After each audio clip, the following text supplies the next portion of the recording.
welcome everybody to the Thursday edition of the Not Your Average Investor Show, the JWB Rental Income Property of the Week. I'm your host, Pablo Gonzalez. With me, as always, a man that I like to call GC because of his genius concepts, because he knows how to generate cash flows, because he's a great co-host, and because his name is Gregg Cohen. Say hello, Gregg. Hello, everybody. So glad you can hear us. So glad to be heard. And with us, as always, the magnificent Madison, who is our community manager in the chat. Say hello, Madison. Hello, everybody. And now little spoiler alert, if you're listening to this on the podcast or on the YouTube stream, we just went for like 5 minutes not being able to be heard, zero audio. Our community bailed us, and we want you to be part of the community. Come to nyais.com. Please save us from ourselves, or else we'll figure it out eventually. Listen, without our community, you would be watching this on YouTube.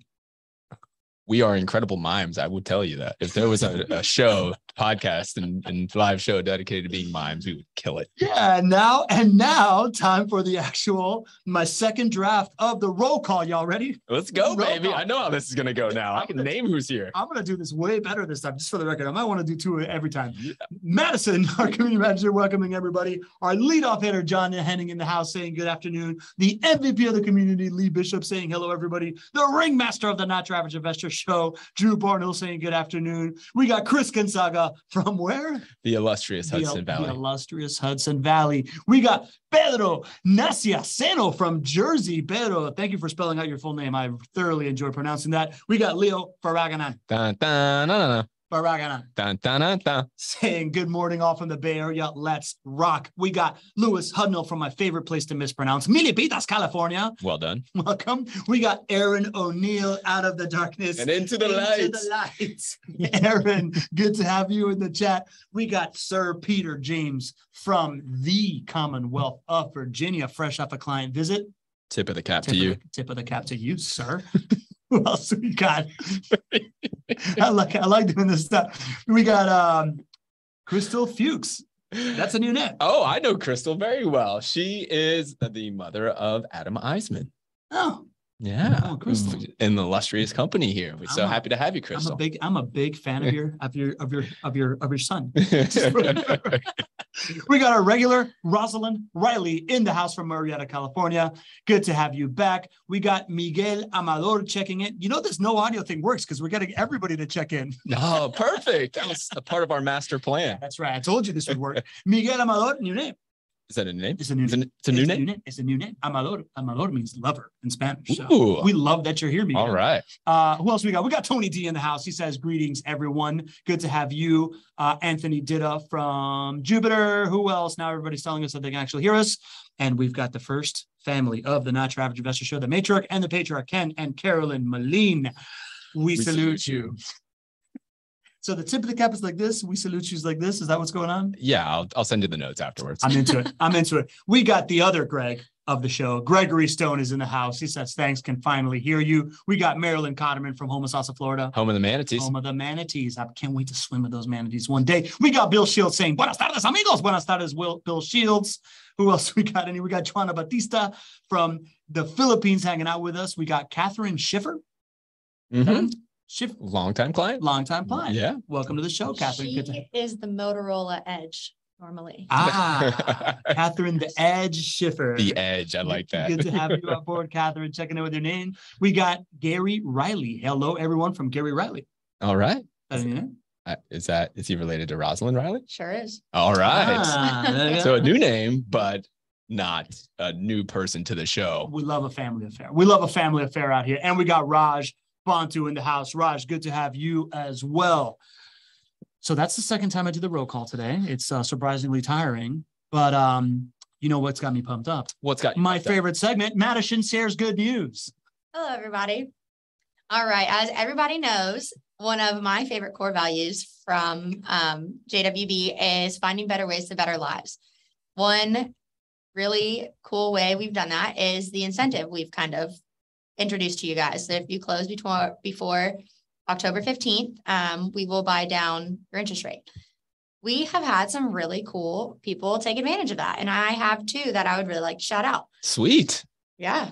One of them is, they're both actually community members. The first one is Bimmel. If I butchered your name, I am so sorry. He is actually a local to Jax. He's been a client for a year. He bought his first home in July of 2021. So a little over a year now, which is super cool. But I think he's giving the Carreras a run for their money because he just put his 11th home under contract. Ooh, you know what that means? He's JWB Elite. Oh yeah, he's the elite one for sure. And another one I'd really like to give a warm welcome to is Dan B. Dan is a brand new client, not only to JWB, but a brand new investor, not your average community investor. So give him a big warm welcome. All right, Dan. He put his first home under contract, and this is his very first home ever. So like rental property. So Boom. Yep. Man, so cool. Oh yeah. So give him a big warm welcome, and that's some good news. I think that's worthy of a couple high fives there right now. Well, That's- boom. there you And a go. high five over there and a high five over there. And yeah, whatever. High fives all around. Give yourselves a high five out there. You know what I call that? I call that good news. Absolutely. So right here, I think we got an exciting new property to highlight. But right before we get into that, I think we got some breaking news. GC, what you got for us? Well, we bud? do have some breaking news for anybody who still has has money in the stock market. This has not been a good week for you. So I thought I wanted to bring everybody up to speed here. Once the Fed had their latest opportunity to share their thoughts on the economy and their thoughts on their actions as far as raising interest rates and what they can control to help battle inflation, the bottom fell out of the stock market again. And so I just want to keep reinforcing why this happens, right? And this roller coaster that stock investors are on that we, as not your average investors, don't have to take part in. It was about a week ago now that Jerome Powell, who's the head of the Fed, had his talk. Since he had that talk, the Dow Jones lost over 1,000 points in one day. Since he's had that talk, the S&P 500, which is more of what we would typically call a marker for the overall stock market, the S&P has lost 7% of value in the last 5 days. That puts the S&P 500 down 19% year to date. So the interesting thing here is compare the volatility here, compare the crash, if you want to call it, as far as it being down 19% in the stock market with all of these articles that you're reading about real estate, right? And so many articles right now about housing or real estate is that real estate is in this recession or real estate is poised to crash or any of these talking heads saying these things. And they're pontificating, not using actual data. But what's actually happening in the stock market, like literally people are losing a lot of money like right now. And why does this happen? It's because of sentences and words that are said by one individual who happens to control the Fed. Like for me, I don't like putting my investing strategy on the whims, the emotions, the thoughts of really one body, right? Yeah. So if you are tired of this roller coaster ride and this volatility, you don't have to keep your money in the stock market. I just think this is one time, especially over the last couple of years, that there's been so much volatility. There has been so much volatility in the stock market, but there's been so much consistency in real estate. And guess what? That's what's going to happen over the next year as well. There's going to continue to be volatility in the stock market because it is a very emotional place normally. And there are so many factors that are just colliding in the stock market right now, which are causing people not to know if it's going to go up, down, 20% down. It doesn't really matter. But in real estate, over the long haul, consistency in both home prices and home rents. And the reason for that is that it's not based on what some individual or some body thinks or says or pontificates. It's based on the fact that people need a place to live. And if that doesn't change, then housing is going to continue to be stable and much more consistent in the future. So there's a reason that 7 out of the last recessions, the stock market has lost value in 7 out of the last recessions, 7 out of the last 11 recessions. In housing, 5 out of the last 6 recessions, we actually gained value. So look at where your dollars are right now. And if you're tired of volatility, make a move. You don't have to continue to deal with that stock ticker checking and lack of peace of mind. Get into rental properties. A couple of things that stick out to me is this idea that it used to just be Chairman Powell. That's like the one person that could say something that could attack the stock market. But at the end of the day, just like Leo was saying that, just like Elon Musk controls crypto, in this decentralization of the world, like one tweet, one chat room, like Wall Street Bets, it's no longer just the Fed chairman that can like really disrupt this like macro trend in the stock market and have these crazy swings happen. I think that's something that we've talked about that it has yet to be really priced in our psyche. We've never really talked about like this concept of decentralized finance, but that's what the big crypto soaring values really were all about, right? It was about this ability to decentralize it. Well, if you want an asset that is already decentralized, right? It's called real estate, right? Like it's a million different houses around here that are all appraised and valued and whatnot. It's hard for one individual seller out there to control the marketplace where you clearly have that in the stock market. That's cool. Yeah, man. And the other thing that I'm thinking about is this idea, listen, as long-term investors, right? Like us here, this is our hold it for a while bucket, right? Like the swing in the stock market to me would be in my 401k anyway, is probably not going to affect my life. Same way that a short-term vacancy doesn't affect my life. But the people that, right now are living off of retirement savings, right? That had been working super long to amass this like nest egg, the same way that we're trying to grow rental property, like an army of rental properties that pay you for them. That's a 15% haircut in what they get to live on a month-to-month basis. That to me is the thing that as we see this volatility, and I equate that to the idea that am I going to be retired at some point, and am I going to have all my money somewhere? And do I want to be looking at the news, thinking about whether or not I can take a cruise next year? Right.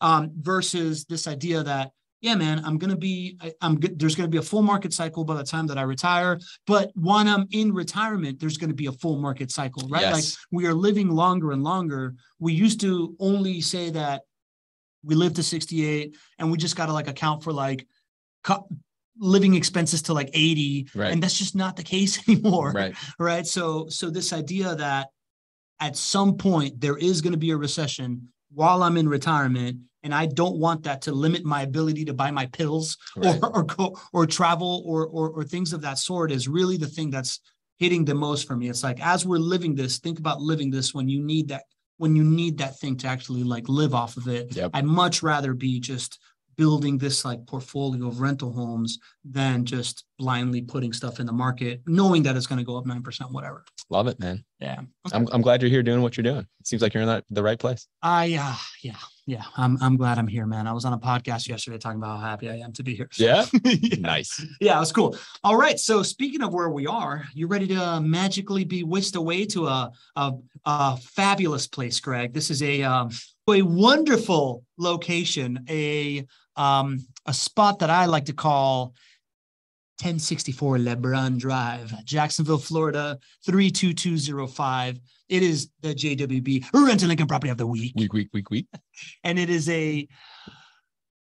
what do we got? A 4-bedroom, 2-bathroom, 1,547 square foot home with a purchase price of $245,000, a monthly rent of $1,613, a completed construction status on this renovation, which you can tell if you see this picture. It is rented. It's got an annual appreciation rate of 4.6% and an estimated return on investment of 11.43%. Check it out. Madison just shared the link to the house in the chat. If you're watching on YouTube or listening on the podcast, go to jwbinventory.com and you can play along. And don't forget that right now we are still in this moment where you can close on a property by 10:15 and JWB is going to buy down your interest rate, drop that by 0.25%. But what's really on my mind is one question, and that's GC. What do you love about this property? I thought you'd never ask. Well, I'll tell you what I love about this property. Let's take a moment just to recognize how beautiful it is to be able to invest in an asset that is consistent and that beats inflation. Look for assets right now that are consistent and that beat inflation. It's really hard to find them, right? A lot of people have their money in the stock market right now. That's neither consistent nor beating inflation right now. Yeah. A lot of people are now putting their money in bonds, right? That is consistent, yet you're earning 3% on your money, 4% on your money, while inflation is 8.5%. That means that you're actually losing. So let's just recognize the beautiful, just the beauty of this. This is an asset that is consistent and that beats inflation. This has over an 11% estimated return on investment. And that means your money is working for you to the tune of 11% year over year over year over year. So there's something to just love about that. Beyond that, I wanted to make a special reference to the maintenance credit that comes with this property. The client who purchases this home is going to have the first $2,400 of upcoming maintenance costs covered for them. And the reason that we do this is we purchased this home. It was tenant occupied. We do an inspection every time we put a home in front of you all and put our name on it. We do an inspection ahead of time, make sure it's up to the JWB standard. And then sometimes what we find are some things that do not affect the rentability of the home today, but it's not up to the standard. And so what we do is we give a credit to the future buyer and say, listen, we're going to fix this. When that resident moves out or whenever that happens, this is what we would do to go ahead and put it to that standard. And then the resident wins. They don't have to be disrupted. The client wins, of course, because they have lower maintenance costs because of this.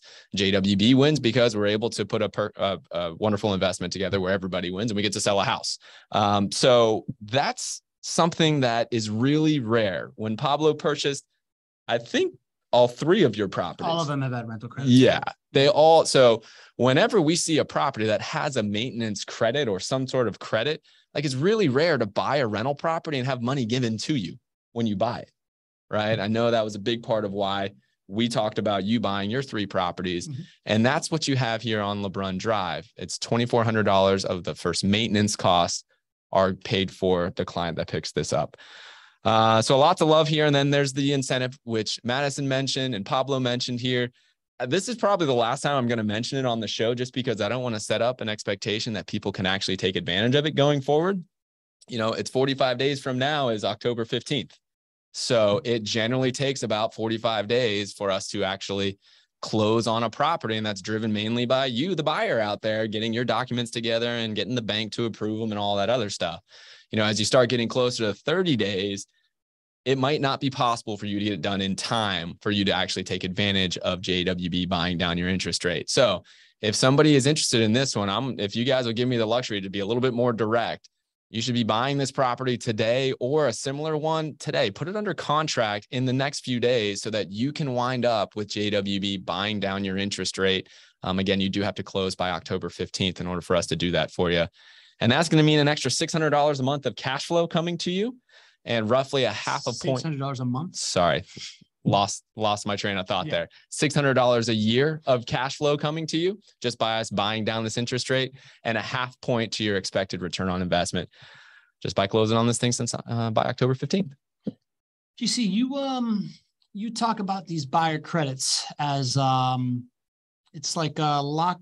It's almost like a upside with no downside, right? That's kind of how you've explained it to me. You've explained it to me as, listen, if this resident stays in here and renews a couple more times, that is a couple more times of not having to pay for construction costs, not having to do this while having this in the background. That could just be like a bonus kind of thing. Is that right? Well, let me go in a little bit more detail, because there's different types of credits that we've seen on properties. Some of your properties have had rent credits, and this one has a maintenance credit. Okay. So a rent credit is slightly different. A rent credit means that the home that we are selling is under rented for whatever reason.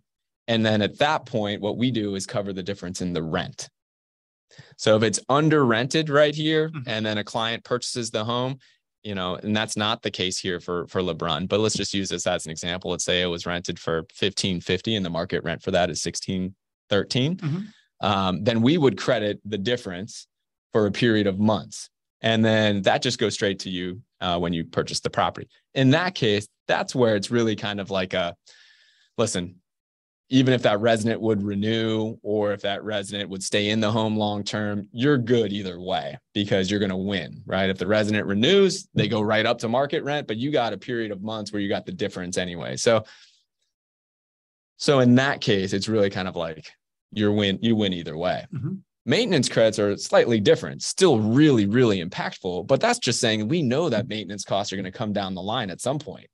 Right. So how much better of an experience is it for you to have your first $2,400 of maintenance costs not come out of your pocket?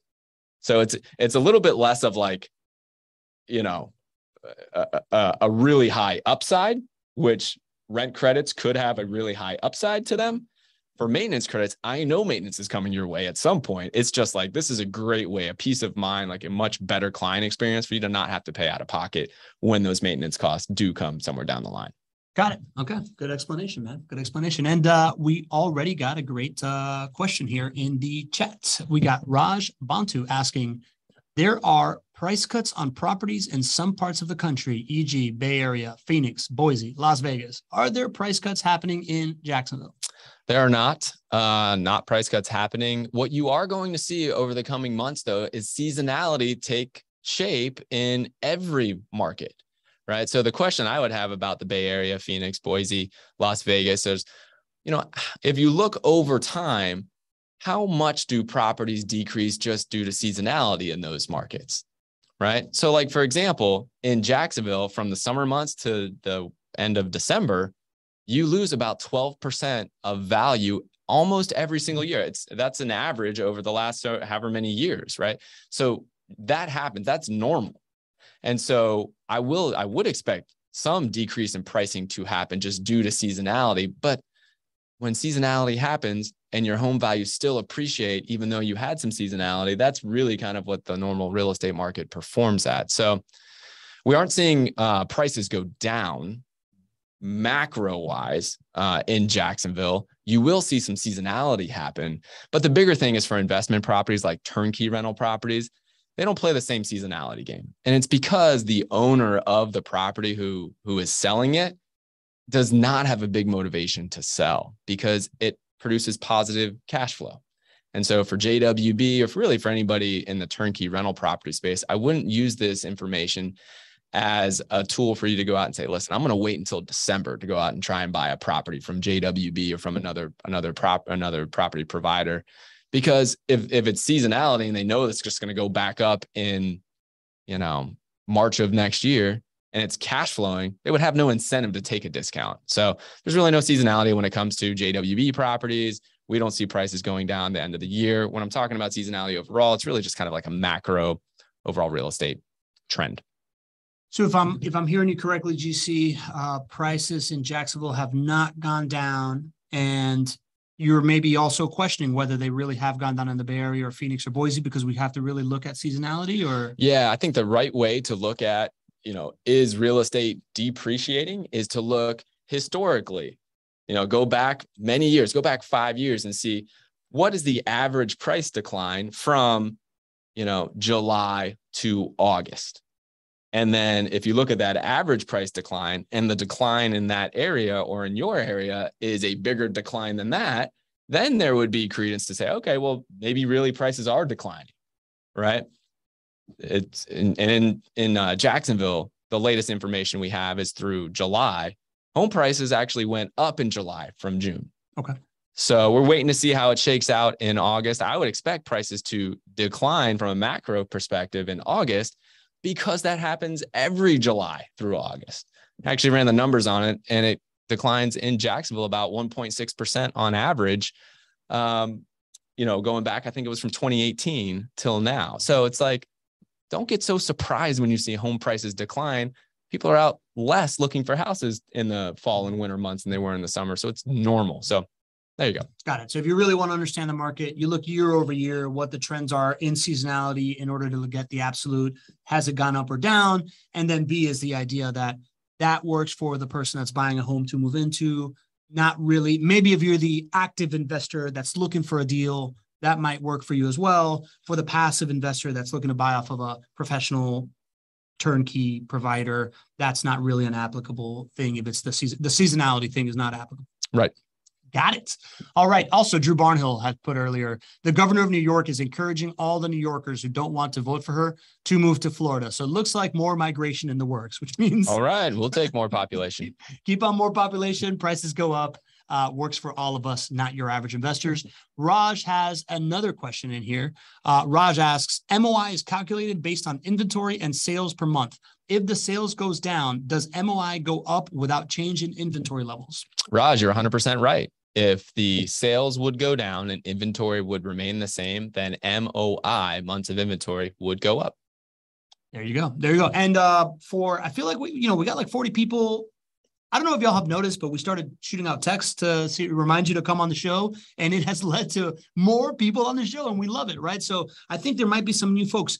GC, you want to explain the MOI thing, right? Like, I feel like we talk about it a lot on the show, but we haven't really dug into the importance of MOI in a while. Yeah, absolutely. And I think this is a really important time to understand the fundamentals, because as a general population right now, there are a lot of people pontificating as to if we are in a housing crash or a housing recession, or if it's going to be happening. Well, rather than just like based on feel or what you think should be happening or what, there's actual metrics out there that are leading indicators for what home pricing should do. And the best leading indicator is called months of inventory. And so months of inventory, as Raj was talking about, is just simply looking at the number of homes that are on the market in your MSA, in your area, Jacksonville, for example. And then we look to see how many homes sold the previous month, and we get a number. And so historically, if you look at it, between 6 to 7 months of inventory would lead to average home price appreciation for your area. And in Jacksonville, that number is 4.6% per year average appreciation. So if you do an MOI calculation, which we talk about all the time on the show, right? And it's between 6 to 7, well, that would indicate normal home price appreciation over probably the next 6 months, maybe 12 months, right? It's a short-term indicator. If you see a number that is much higher than 7, much higher than 7, then you would start to see less expected home price appreciation. If you get really high, like for example, it was 18 months of inventory in 2007 when I was buying my rental property, I first started buying my rental properties, that would be an indicator that home prices are going down, right? And that's what happened from 2007 to 2011. That's the worst example of a very high MOI that I've ever seen and probably will ever see. So on the flip side, if you have much lower than 6 MOI, that's an indicator that you would see above average home price appreciation. And so if you look at MOI over the last few years here, especially since the pandemic happened, if you were a fan of the show back then, 2 years ago, I came strong and I said, I did not see home prices going down. Even though it was craziness with the pandemic, I said, I don't see home prices going down. It's because I looked at this MOI number, and the MOI number was like 3 at that point. And I did the math and I said, okay, well, sales would have to drop this much and inventory would have to raise this much in order for MOI to get to 10, 15 or something like that. And I just didn't see it possible. And so then, that MOI calculation really helps you kind of understand where home prices are going. Since that time, since March of 2020, when the pandemic really started to happen, and when we came strong and said we did not see home prices going down, and the MOI was 3, all the MOI has done is go lower, which would indicate higher than normal home prices going higher than normal home price appreciation. And that's what you've seen to an incredible degree over the last 2 years. So we had our lowest MOI was just not too long ago. I think it was April of this year. MOI was 0.96. I mean, less than 1 month of inventory in a marketplace is absurdly low. So now MOI, it's starting to go up, which it should. I think it's 2.3 the last month that we have here, which would be July. And so you're going to see MOI continue to go up. But for those of you who are thinking that this is somehow just a repeat of 2008 and that we're going into a housing crash, it's not going to be that way. And indicators like this help us understand this. There's a lot of indicators out there that show us this is not leading towards a housing crash. This is not like 2008. But just the easiest one that we talk about on the show all the time is MOI. If MOI is 2.5 or 2.3, it will still take an incredible amount of new inventory hitting the market and an incredible drop in sales to get closer to 6 months of inventory, let alone 7 or 8 or whatnot. And at 6 to 7, you would still think that the equilibrium would lead to home price appreciation. So there's your education on months of inventory. Keep tuning in because we're going to talk about it a lot more. Yeah, there you go. So it's the idea that right now we are below equilibrium in months of inventory, which means higher than 4.6% home price appreciation. Once we get above equilibrium, which is 7, there is still a runway where it's still home price appreciation, just less than 4.6%. And then at a ridiculous level, like in the pandemic, not in the pandemic, in the Great Recession when it was like 18, right? That was the indicator that home prices are going to go down, right? So wish we had something like that for the stock market. I guess we don't. You do. You do. You have PE ratios. Okay. And remember, we talked about how PE ratios were super inflated. We talked about this a year ago. And I was like, listen, I don't see how the stock market doesn't go down in the future. And it's because a price to earnings ratio is talking about the stock price compared to the earnings for a property. Or for a stock. Those are historically, it's between 13 to 15 is kind of where you are for like, normal stock market growth. We were in the 30s, which is, so if you have really high PE ratios, that means that the stock market is overinflated, it's overvalued. So for those friends of ours who've been tuning in for years, we talked a lot about what was going to happen today. We talked about it a year ago. Yep. And it's because we use actual data and metrics to inform our decisions rather than reading headlines from talking heads out there. All right, man. Good little rant. Good education out here for all the new folks that are joining us. We love having a full house in the house. So Miguel Amador has a question. He asks, I have a home that I own and want to get started with you using that property. How do I get started? Well, it's wonderful that you have a home that you own. It's wonderful that you want to get started. I'm curious what you mean about getting started using that property. On the property management side, we would love to bring you on as a client. Of course, there's certain standards to make sure that this is a home that we're able to take on in our inventory. So I would absolutely encourage you to reach out to our team and set up that phone call. Just in case you were curious, if you have, sometimes people ask us, they have a property that they want us to build for them or a home that they already own and they would like us to renovate it for them and do the typical turnkey experience for them. Not something that we would do. But on the property management side, if you're looking for property management services, we're here to help. You can set up a phone call. You can reach out to Madison. She can set up a phone call for you. And we'd love to serve you. Yeah. And then the other side of that is if Miguel has a home that he owns outright and he wanted to get started with you, what are the options there? If you mean in terms of like creating capital and financing? Yeah. Like if you own your home, like there is ways that you can do this. Yeah. Whether it's, why don't you go through a couple of those options? Yeah. And so a lot of folks are sitting on a tremendous amount of equity, either in their primary residence or in their own in investment properties. And so, at the same time, they're saying, well, I'd really love to get into real estate, but I might not have the capital. Mm-hmm. As a nation, we're sitting on a ton of equity right now. So Miguel, I don't know if this situation applies to you, but if it's your primary residence, and let's just say you live in a place where there's been a lot of growth, maybe California, New York, right? Florida. And just about everywhere. Everywhere. Yeah. Especially, but if you're in those higher price markets, typically the amount of equity that you have is even higher. Yeah. If you live in, Memphis or Cleveland, right, you would have still seen 20% appreciation or whatnot. Yeah. But the numbers would be different. So you could have your primary residence. You could be sitting on a ton of equity. You might be able to use a home equity line of credit to access some of that equity, not borrow, not over leverage, but still access some of that equity and then use that as down payments on your rental properties here for your Jacksonville portfolio. There's a number of other ways. And so I would really encourage you to just open that dialogue, whether if you're interested on the property management side, or if you have a home that has a lot of equity and you could potentially leverage that to use as down payments to get that into a consistent asset class like rental properties, and we could do the turnkey experience for you. Sounds like we've got a lot of conversations we'd love to have with you. There's also the idea that, and now I'm just extrapolating based on Miguel's question. Maybe Miguel has a rental home that he owns somewhere else. There's also that idea that he could sell that, do a 1031 exchange into JWB properties. Why don't you talk people through, like, if they're looking to get into rental properties they have somewhere else, Yeah, exactly. So there's a lot of folks that are in one of these high-priced markets, and they might have an investment property, a rental property, and they start to run the numbers very similar to this number, the numbers for LeBron Drive. They compare apples to apples, and instead of, an expected return on investment of 11.4% like we have here on LeBron, where you actually have positive cash flow coming in, they would see their own property in California or New York, and they'd realize that they are negative cash flow.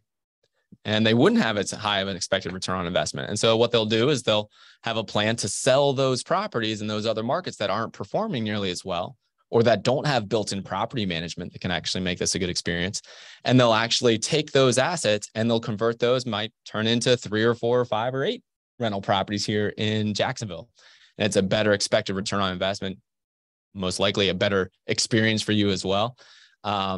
And then there are mechanisms to do that where you avoid paying taxes on it right now. You can defer the taxes. So when Pablo was talking about a 1031 exchange, that's an advanced strategy. We're happy to help you and walk you through that. But all you're doing at the end of the day is basically selling the house, not paying Uncle Sam on the gains that you made so that you could turn that into additional rental properties. And you do have to pay the taxes later on. But as investors, we all should really love those strategies where we save the taxes, we don't pay them today, and we defer them and we pay them later on because it allows our assets to grow. All right. Good stuff. That was a good kind of like overall options of taking stuff that you own already to buy some more stuff. Love it. Right. Rental properties specifically. All right. Alan Presswood has a question. Will a cash buyer have any benefits in pricing or other ways? Well, I'll take it from a specific for JWB perspective and then in general. So for JWB, no, there's no discount to a cash buyer coming in. It's the same price if you're purchasing with financing or non-recourse financing or cash. It's all the same. And then I would say that's generally the same way for most reputable turnkey companies as well. At the end of the day, if they don't have a lot of sales, then they generally take discounts on things like that. If it's a reputable turnkey investment company and they don't have to do those things, and they're probably not going to do that, just depending on how you're buying. If it's a smaller operator, maybe, but then you're running the risk of they probably needed your sale and they probably don't manage a significant number of rental properties. They probably don't manage them themselves. And so that would raise some red flags for me if people are always constantly taking discounts and things like that. At the end of the day, I think we all know how business works. They would rather not have to take that discount. If they had enough sales to justify it, they probably wouldn't. And then in the overall space, if you're an active investor and you're trying to buy your own rental properties on your own, or you're trying to flip homes and you're a cash buyer, that's where a cash offer can really help. Or if you're looking for a primary residence and you want to come in with a cash offer, that's really where it can help. It's all about the seller on the back end. If they don't need your sale like immediately, then they're going to be less likely to accept a discount for cash. If they do, if it's a seller who's thinking about moving to a new location or whatnot, then cash can absolutely get you a discount there. Do you see, are there other advantages to cash, right? Like if I'm thinking, if I have, this home on LeBron is $245,000. If I have $245,000, is there an advantage to the idea that maybe I can take $122,500 and buy 2 properties, but like at 50% financing and therefore have a better interest rate, get leverage, stuff like that? Like, is there advantages to having cash and thinking about it in that way? So if I'm understanding correctly, you're asking about potentially using your cash to put less money down.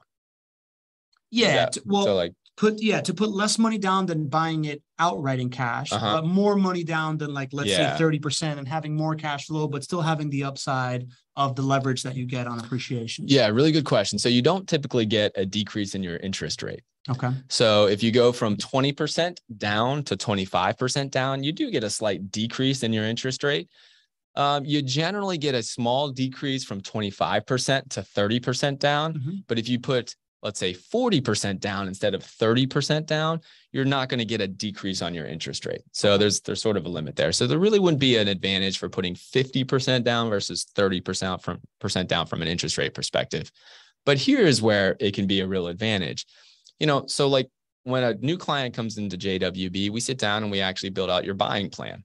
And we want to take a look at what are your goals for your portfolio, like the growth, right? We want to make sure we're on the same page there, but we also want to make sure we understand what requirements do you have with your quality of life, and turn that into a cash flow requirement. And so folks, as we're sort of talking about what's going on in the stock market and how, folks who are in more consistent asset classes like rental properties right now are sleeping a lot better than if you have your money tied up in the stock market. Well, we have a lot of folks that are coming over into rental properties right now, and they'll say, listen, I'm retired and I was getting $2,000 a month from my bonds and I had money in the stock market, and I want to translate that into rental properties. So we might start with a goal of maybe, let's say, 4,000, right? They wanted to take that same pile of money. They were earning $2,000 in bonds and turn that into $4,000 in their rental property portfolio. Well, that's pretty easy to do if you start to mix cash purchases with financed purchases. So we start first by understanding if there's a cash flow requirement for their portfolio. If there is, then we can put cash purchases into the portfolio. And once we've really accomplished that cash goal, the cash flow goal for them, then we can start to mix in some higher growth strategies, which is where we would use conventional financing. So cash is something that can be a part of a comprehensive plan, especially for those folks that have true cash flow needs. And a lot of time that's nearing retirement. Sounds like what the Malines did, right? Yes. Cool. Exactly. Got it. Cool. Shout out to the Malines, first family. All right. Drew Barnhill asks, not sure if this question is on topic. Doesn't have to be, Drew, but I heard recently that Orlando has rent control on the ballot. Is this legal in Florida? And is there any risk of this happening in Jacksonville? I hadn't heard that about Orlando. I would imagine it's legal everywhere. If you're going to put on a ballot, right? Yeah. I don't know. I'm not very informed on the rules of rent controls or things of that nature. I just hear about it in the Northeast. I hear about it in New York, and I don't really hear about it too much other places. Haven't heard anything about that in Jacksonville. It's not on my radar or my team's radar at all. I haven't heard one thing about it. So it's not something that I think there's a high risk of. All right, there you go. So /haven't heard of it in Jacksonville. Yeah. I would get really, really aware of it if it was something that was going to, be in the Jacksonville market. I believe that. All right.